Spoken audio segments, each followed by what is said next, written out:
Kita ke informasi lainnya, Saudara. Seorang nakes yang menjadi korban penganiayaan oknum polisi pada April 2024 lalu ditetapkan menjadi tersangka.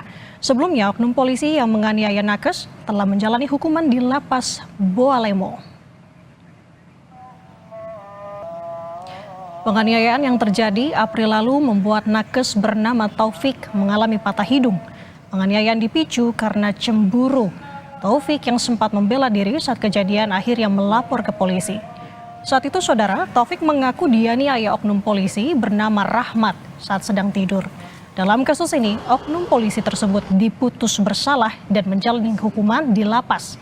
Namun pada bulan November ini, nakes Taufik ditetapkan sebagai tersangka setelah ayah dari Rahmat melaporkannya atas tindakan penganiayaan.